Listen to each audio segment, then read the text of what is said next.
Supreme court ने कहा है कि बच्चों को सेक्स एजुकेशन 9वीं से 12वीं क्लास तक नहीं बल्कि जूनियर क्लासेस से ही इंट्रोड्यूस करा देनी चाहिए। ये बात एक मामले को परखने के बाद कही गई। सुप्रीम कोर्ट के सामने एक बेल पिटीशन आई जिसमें 15 साल के एक बच्चे की रिहाई की मांग की जा रही थी। उसका अपराध क्या था? अपराध था रेप, आईपीसी की धारा 376, क्रिमिनल इंटिमिडेशन यानी धमकाना धारा 506 और पॉक्सो एक्ट की धारा 6 जो कि ब्रूटल रेप के मामलों में लगाई जाती है। केस कुछ ऐसा था जिसने सुप्रीम कोर्ट की बेंच के सामने भी एक सन्नाटा सा पैदा कर दिया। एक 15 साल का लड़का जिसने एक बच्ची का रेप किया और उसे अपनी करनी पर जरा भी अफसोस या शर्मिंदगी महसूस नहीं हो रही थी। इसी केस पर सितंबर में जब सुनवाई हो रही थी तब सुप्रीम कोर्ट ने कहा था कि चूंकि आरोपी खुद 15 साल का है तो ऐसे में उसे छोड़ देना चाहिए, लेकिन कुछ शर्तों पर, और वो शर्तें भी जुवेनाइल जस्टिस बोर्ड तय करेगा।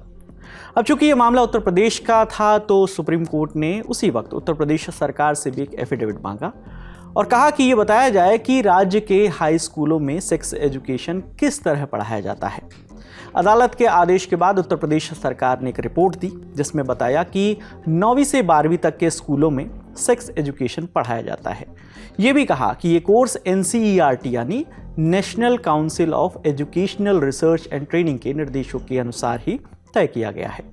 लेकिन कोर्ट को ये जवाब बिल्कुल भी पसंद नहीं आया, ना ही उनको सेक्स एजुकेशन का ये करिकुलम सही लगा और इसी पर अदालत ने कहा कि सेक्स एजुकेशन सिर्फ 9वीं से 12वीं तक नहीं बल्कि इससे भी छोटी क्लास के बच्चों के सिलेबस में ये होना चाहिए ताकि बच्चे शुरुआत से ही सही जानकारी पा सके, सेक्सुअली अवेयर हो सके। हालांकि कोर्ट ने यह फैसला सरकार पर ही छोड़ दिया कि वो इसके लिए क्या ज़रूरी कदम उठाएंगे वो खुद तय करें। वैसे पहली बार नहीं है जब सुप्रीम कोर्ट ने कंपलसरी सेक्स एजुकेशन के पक्ष में अपनी राय रखी हो। सेक्स एजुकेशन को लेकर देश में सबसे पहले जोरदार बहस हुई थी साल 2014 में। NCRB यानी नेशनल क्राइम रिकॉर्ड ब्यूरो ने एक रिपोर्ट उस समय निकाली थी जिसमें महिलाओं खासकर कि बच्चों के खिलाफ यौन अपराध, सेक्सुअल वायलेंस के मामले बढ़ते नजर आ रहे थे। ऐसे में एजुकेशन एक्सपर्ट्स और चाइल्ड साइकोलॉजिस्ट ने ये बात उठाई कि बच्चों को बचपन से ही सेक्सुअली अवेयर किया जाए, उनके अंदर सेक्स से जुड़े बातों जो हैं उनको लेकर टैबू न बनने दिया जाए और उनकी क्यूरोसिटी का जवाब उन्हें मिल पाए, इसलिए ज़रूरी है सेक्स एजुकेशन। तब ऐसे माहौल में बच्चे बेहतर तरीके से पढ़ सकेंगे, ये सुझाव दिया गया। क्योंकि सेक्स एजुकेशन सिर्फ सेक्स से संबंधित जानकारी नहीं होती है, इसमें दूसरे जेंडर्स के बारे में भी, लोगों की चॉइस के बारे में, कंसेंट के बारे में बताया जाता है, समझा जाता है। कंसेंट माने आपसी सहमति।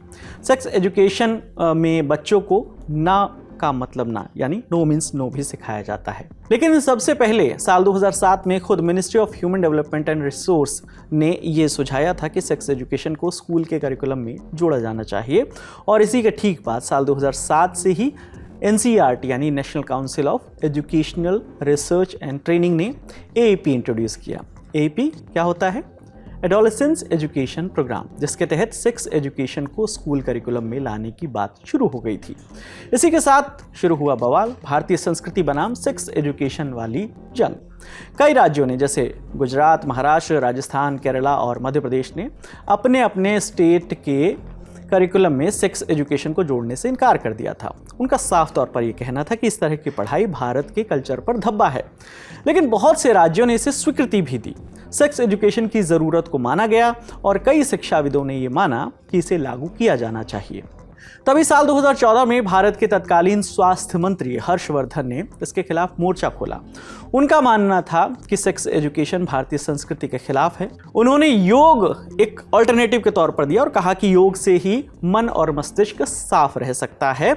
अब इससे लोग सक पका गए। एजुकेशन की फील्ड में काम कर रहे लोगों का कहना था कि हर्षवर्धन शिक्षा के बजाय संयम रखने की बात कह रहे हैं, जबकि ज़रूरत इस वक्त शिक्षा की यानी एजुकेशन की है।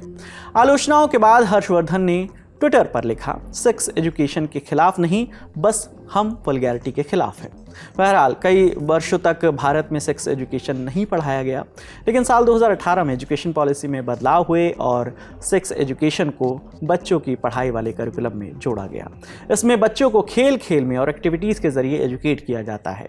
इसमें बताया जाता है कि आखिर सेक्स क्या है, शरीर में होने वाले बदलाव क्या होते हैं और सेक्सुअल अब्यूज़, यौन हिंसा से खुद को कैसे बचाना है। हर हफ्ते स्कूल में इस पर पढ़ाई के लिए एक पीरियड रखा जाता है। इसमें गुड टच बैड टच भी बताया जाता है। हमारे स्कूल में भी था। खैर, हमारे स्कूल में सेक्स एजुकेशन के नाम पर सिर्फ लड़कियों की मीटिंग बैठाई जाती थी, जिसमें सही तरीके से कपड़ों को पहनने और स्कर्ट की सही लंबाई याद रखने की हिदायतें दी जाती थी। तो कुल मिलाकर बात ऐसी बनी कि कुछ स्कूलों में तो सेक्स एजुकेशन वाली पॉलिसी को समझा गया, माना गया, पढ़ाया गया, लेकिन ज़्यादातर स्कूलों में सेक्स एजुकेशन को लेकर अब तक पढ़ाई नहीं होती है। साल 2021 में एक पार्लियामेंट में बिल पेश हुआ था, compulsory teaching of sex education bill 2021 में हुआ था। इसका मकसद ये था कि पूरे भारत में अनिवार्य रूप से सेक्स एजुकेशन पढ़ाया जाए, अभी जैसे पढ़ाया जाता है उससे भी बेहतर तरीके से, जिसमें ख़ास ट्रेन प्रोफेशनल टीचर्स हों, रेगुलर क्लासेस हों। लेकिन इस बिल पर कोई चर्चा नहीं हुई, कोई डिसीजन भी नहीं लिया गया।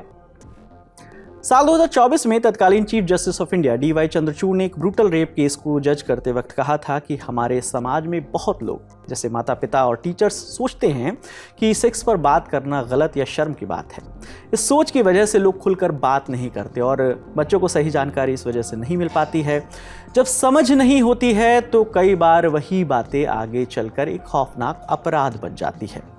डॉक्टर डायना मोंटेरो, जो कि हिंदुस्तान की लीडिंग चाइल्ड साइकोलॉजिस्ट हैं, वो कहती हैं कि सेक्स एजुकेशन बच्चों और युवाओं को सही जानकारी, सोच और समझ देता है ताकि वो अपने शरीर और सेहत की रक्षा कर सकें, दूसरों के साथ इज्जत और सम्मान से पेश आएं, समझदारी भरे फैसले लें और दूसरों के अधिकारों को भी समझें और उनका सम्मान करें। बाकी इस खबर पर आपकी क्या राय है, आप हमें कमेंट सेक्शन में ज़रूर बताइएगा। आपके लिए तमाम जानकारी लेकर आई थी हमारी साथी कनुप्रिया। मेरा नाम विकास वर्मा है। देखते रहिए दी ललन टॉप। शुक्रिया।